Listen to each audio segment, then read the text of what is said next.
اعوذ باللہ من الشیطان الرجیم بسم اللہ الرحمن الرحیم رب اشرح لی صدری ویسر لی امری واحلل عقدۃ من لسانی یفقہوا قولی۔ السلام علیکم ورحمۃ اللہ وبرکاتہ۔ آج ہم سورہ آل عمران کا چھٹا رکوع شروع کرتے ہیں۔ بسم اللہ الرحمن الرحیم۔ اذ قال اللہ یا عیسیٰ انی متوفیک ورافعک الی ومطہرک من الذین کفروا وجاعل الذین اتبعوک فوق الذین کفروا الی یوم القیامہ۔ وہ اللہ کی خفیہ تدبیر ہی تھی جب اس نے کہا کہ اے عیسیٰ اب میں تجھے واپس لے لوں گا۔ اصل میں لفظ متوفی کا استعمال ہوا ہے۔ توفی کے اصل معنی لینے اور وصول کرنے کے ہیں۔ روح قبض کرنا اس لفظ کا مجازی استعمال ہے، نہ کہ اصل لغوی معنی۔ یہاں یہ لفظ انگریزی لفظ ٹو ریکال کے معنی میں مستعمل ہوا ہے، یعنی کسی عہدہ دار کو اس کے منصب سے واپس بلا لینا۔ چونکہ بنی اسرائیل صدیوں سے مسلسل نافرمانیاں کر رہے تھے، بار بار کی تنبیہوں اور فہمائشوں کے باوجود ان کی قومی روش بگڑتی ہی چلی جا رہی تھی۔ پے در پے کئی انبیاء کو قتل کر چکے تھے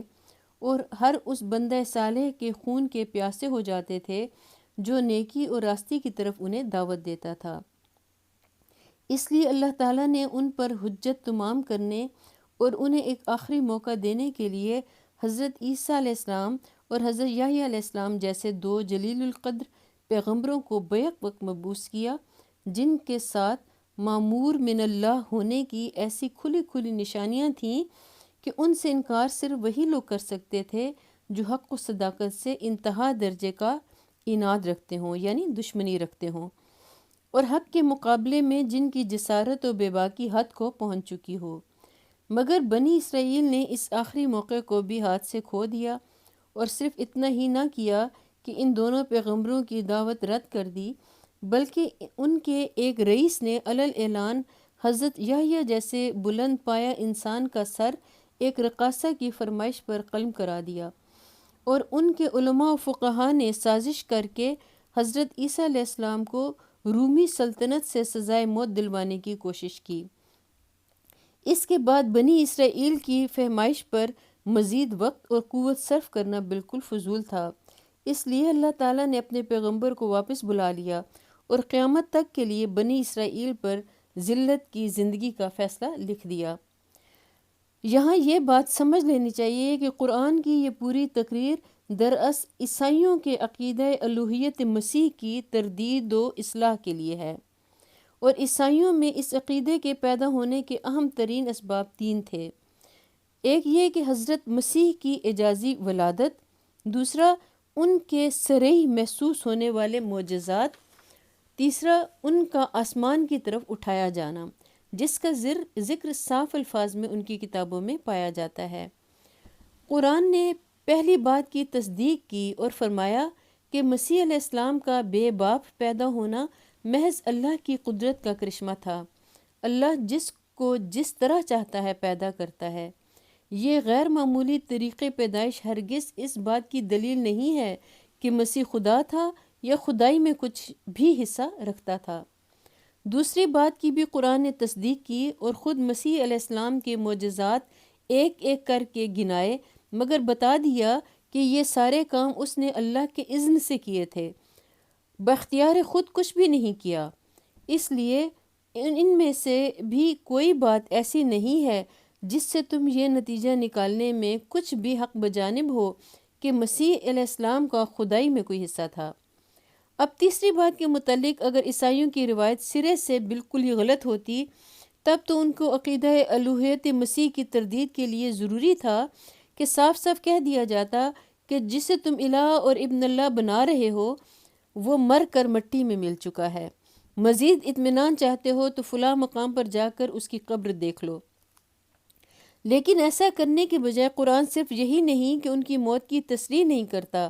اور صرف یہی نہیں کہ ایسے الفاظ استعمال کرتا ہے جو زندہ اٹھائے جانے کے مفہوم کا کم از کم احتمال تو رکھتے ہی ہیں، بلکہ عیسائیوں کو الٹا یہ اور بتا دیا کہ مسیح علیہ السلام سرے سے صلیب پر چڑھائے ہی نہیں گئے، اور وہ جس کی صلیب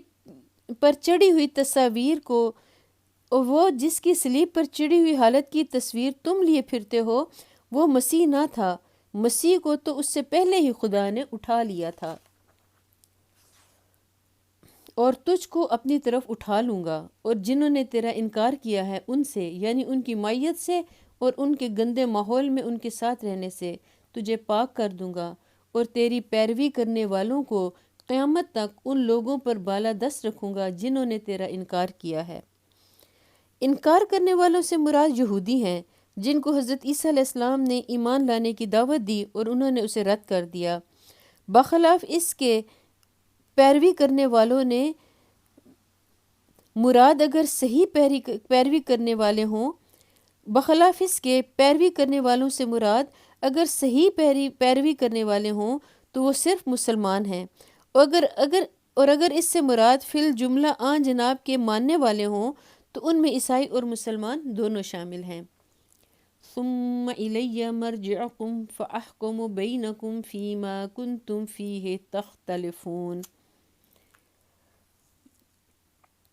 پھر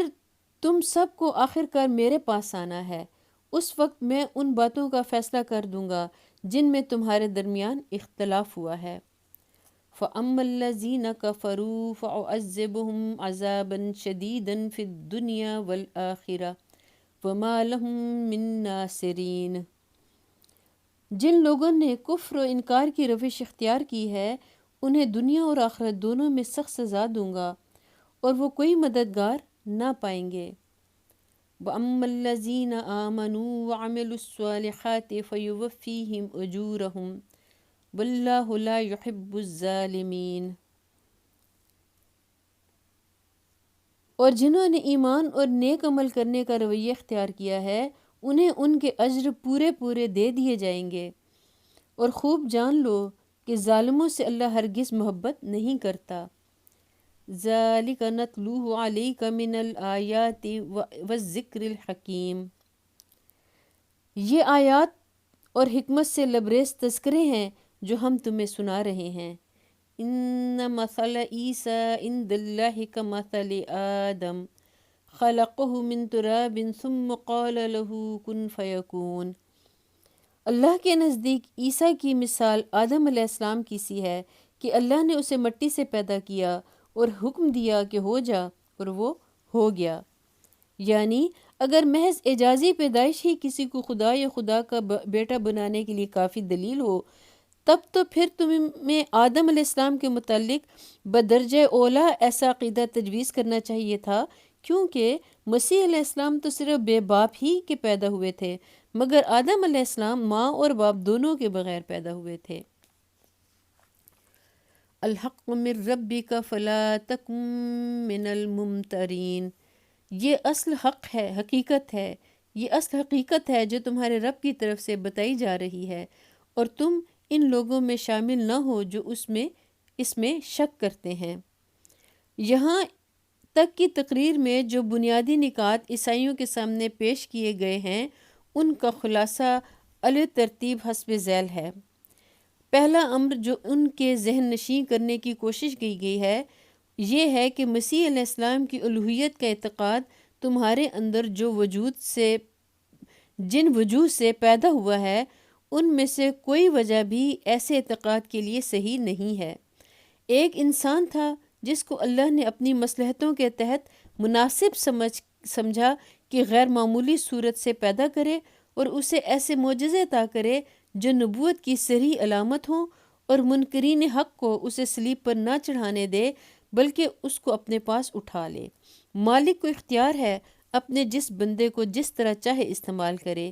محض اس غیر معمولی برتاؤ کو دیکھ کر یہ نتیجہ نکالنا کیسے صحیح ہو سکتا ہے کہ وہ خود مالک تھا یا مالک کا بیٹا تھا یا ملکیت میں اس کا شریک تھا۔ دوسری اہم بات جو ان کو سمجھائی گئی ہے وہ یہ ہے کہ مسیح علیہ السلام جس چیز کی طرف دعوت دینے آئے تھے وہ وہی چیز ہے جس کی طرف محمد صلی اللہ علیہ وآلہ وسلم دعوت دے رہے ہیں۔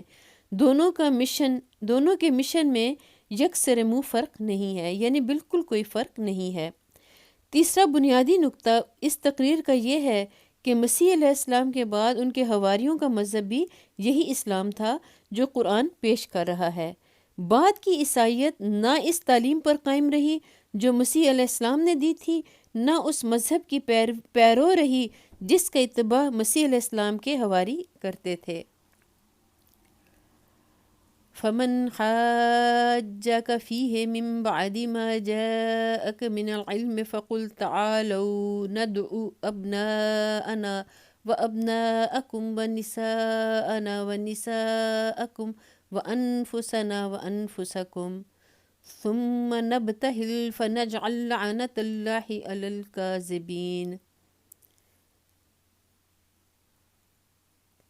یہ علم آ جانے کے بعد اب جو کوئی اس معاملے میں تم سے جھگڑا کرے تو اے محمد صلی اللہ علیہ وآلہ وسلم اس سے کہو کہ آؤ ہم اور تم خود بھی آ جائیں اور اپنے اپنے بال بچوں کو بھی لے آئیں اور خدا سے دعا کریں کہ جو جھوٹا ہو اس پر خدا کی لعنت ہو۔ فیصلے کی یہ صورت پیش کرنے سے دراصل یہ ثابت کرنا مقصود تھا کہ وفد نجران جان بوجھ کر ہٹ دھرمی کر رہا ہے۔ اوپر کی تقریر میں جو باتیں بیان کی گئی ہیں ان میں سے کسی کا جواب بھی ان لوگوں کے پاس نہ تھا۔ مسیحیت کے مختلف عقائد میں سے کسی کے حق میں بھی وہ خود اپنی کتب مقدسہ کی ایسی سند نہ پاتے تھے جس کی بنا پر کامل یقین کے ساتھ یہ دعویٰ کر سکتے کہ ان کا عقیدہ امر واقع کے عین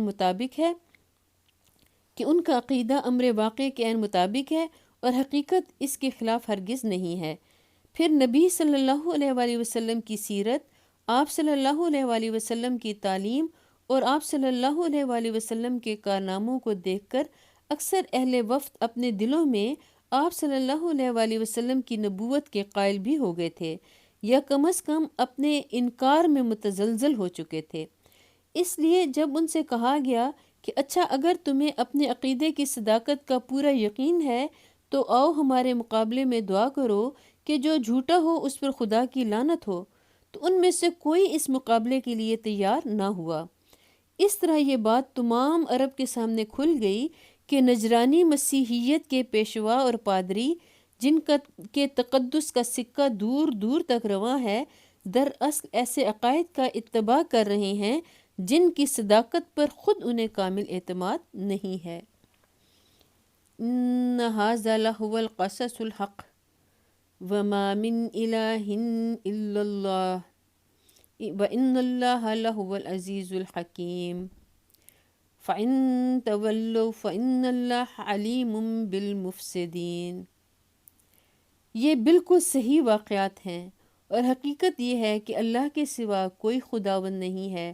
اور وہ اللہ ہی کی ہستی ہے جس کی طاقت سب سے بالا اور جس کی حکمت نظام عالم میں کار فرما ہے۔